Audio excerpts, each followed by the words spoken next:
l'arche de l'alliance et l'alliance de l'arche. Ça, c'est un séminaire que je suivis de l'église Centre Missionnaire Philadelphie, des pasteurs Ken. En tout cas, à toutes ces personnes qui n'ont pas d'église d'attache, qui suivent de Kilton Direct, je vous invite à aller suivre ce pasteur-là. En tout cas, il va vous bénir. C'est un pasteur qui me bénit. Avant, je ne le connaissais pas, mais depuis que je le connais, il ne cesse de me bénir. Je rends grâce à Dieu à chaque fois de connaître cette église-là, de connaître ces pasteurs-là. Et j'ai béni aussi la personne qui m'a parlé de lui. Sois béni. Si tu peux tomber sur cette vidéo, je prie que Dieu puisse te bénir. En fait, une question que je me pose, c'est que les pasteurs en question, c'est un pasteur, malgré la grandeur de son église. Je ne vois pas trop les gens parler de lui sur YouTube. En tout cas, il bénit. Je vous invite à aller le suivre. Vous serez vraiment bénis. Pour ce temps où nous nous trouvons, ce temps de la fin, en tout cas, je vous assure que ces enseignements vont vous bénir. L'arche de l'alliance et l'alliance de l'arche. Alors déjà, il faudrait savoir à la base, c'est quoi l'arche de l'alliance? L'arche de l'alliance, c'est c'est un truc que Dieu avait demandé à Moïse de fabriquer pour le permettre d'habiter au milieu de son peuple. Déjà qu'à la base, on sait que le peuple d'Israël, une fois que Moïse est monté et allé chercher la face de Dieu sur la montagne, quand il redescend, il voit le peuple d'Israël qui s'était fabriqué un Dieu en forme de veau d'or. Après, Dieu, il demande à Moïse de fabriquer cette arche pour le permettre d'habiter au milieu de son peuple. Mais seulement, il faudrait savoir que l'arche de l'alliance n'était pas vague, genre ça se trouvait pas n'importe où. L'arche de l'alliance, ça se trouvait dans le tabernacle que Dieu avait demandé aussi à Moïse encore de construire. Et le tabernacle était divisé en 3 parties. Le parvis, le lieu saint et le lieu très saint. Le lieu saint, seul le sacrificateur pouvait y entrer. Le lieu très saint, seul le souverain sacrificateur pouvait entrer, mais seulement une fois par an, parce que c'est là que se trouvait l'arche de l'alliance et c'est là qu'il y avait la présence de Dieu. Alors pourquoi j'établis ces bases? Tout simplement parce que ce sont des points qui vont vraiment nous aider tout au long de notre vidéo pour comprendre à quoi ça sert toutes ces choses. Pourquoi le lieu saint? Pourquoi le lieu très saint?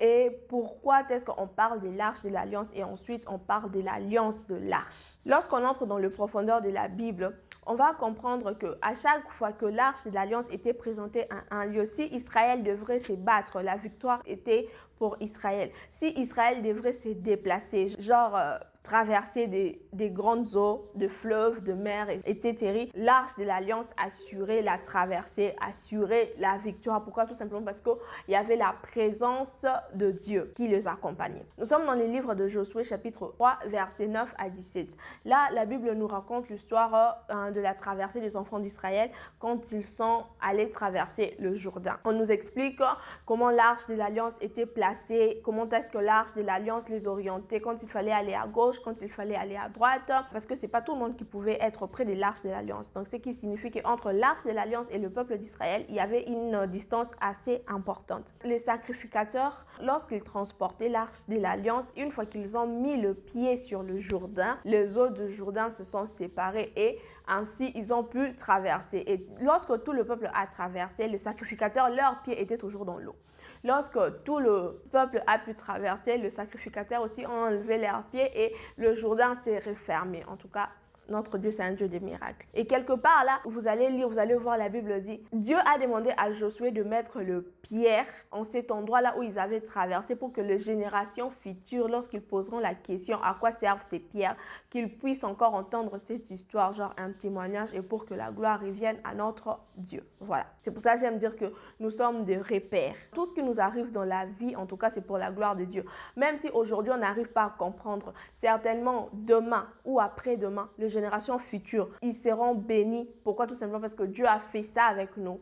Et cela peut leur rassurer que Dieu peut faire encore plus pour eux. N'abandonne surtout pas. Seulement, comme je vous l'ai dit, ou je pense que je vous ai dit ça, c'est un résumé que je suis en train de faire de ces séminaires que j'ai eu à suivre qui m'a béni. Et j'aimerais aussi que vous puissiez être bénis et que vous puissiez comprendre en fait un peu l'alliance que nous avons avec notre Dieu. Donc quand j'étais en train de le dire, dans ces mêmes arches qui a permis au peuple d'Israël de faire quelque chose que les hommes ne pouvaient pas faire, ces mêmes arches qui a permis au peuple d'Israël d'avoir des victoires sur des combats qu'on ne peut même pas compter et de traverser des choses qui dépassent largement la sagesse ou soit l'intelligence des hommes, ces mêmes arches a s'aimer l'une des plus grandes défaites du peuple israélien face aux Philistins. Je vous explique.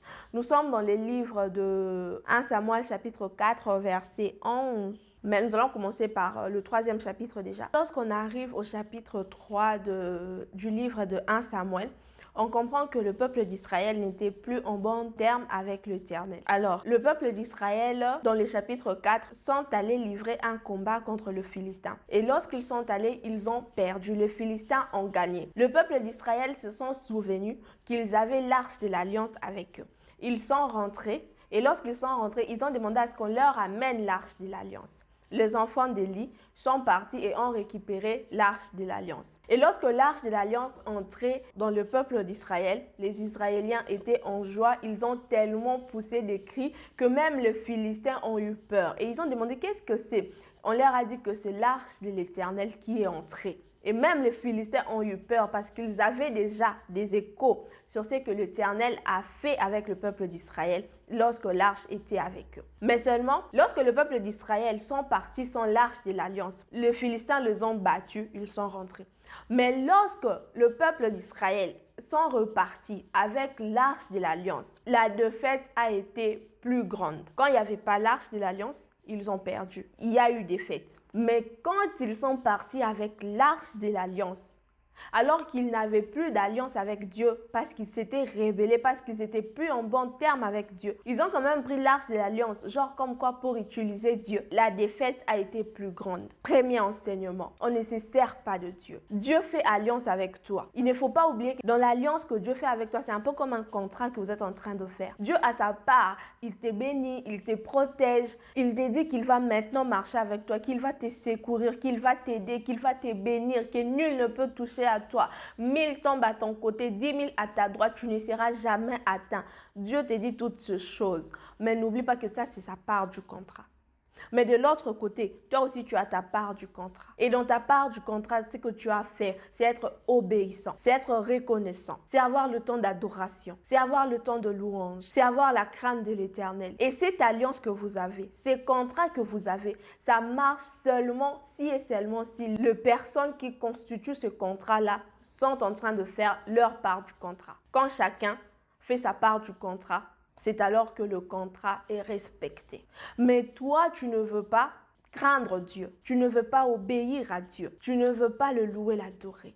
Mais tu t'attends à ce que Dieu, de son côté, puisse honorer sa part du contrat.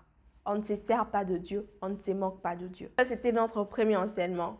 Le premier point que j'ai eu à retenir de cet enseignement, de ces séminaires. Deuxièmement, on entre dans le vif du sujet, soit dans le vif de notre thème qui est l'arche de l'alliance et l'alliance de l'arche. Mais seulement, c'est pas parce que l'alliance que tu as faite avec Dieu n'est plus à ton faveur que cela fait en sorte que Dieu ne soit plus Dieu. Lorsque les Philistins ont battu le peuple d'Israël, ils ont pris l'arche de l'alliance. Ils sont partis avec dans leur camp. Ils prennent l'arche de l'alliance, ils le mettent dans le temple où se trouvait leur dieu, Dagon.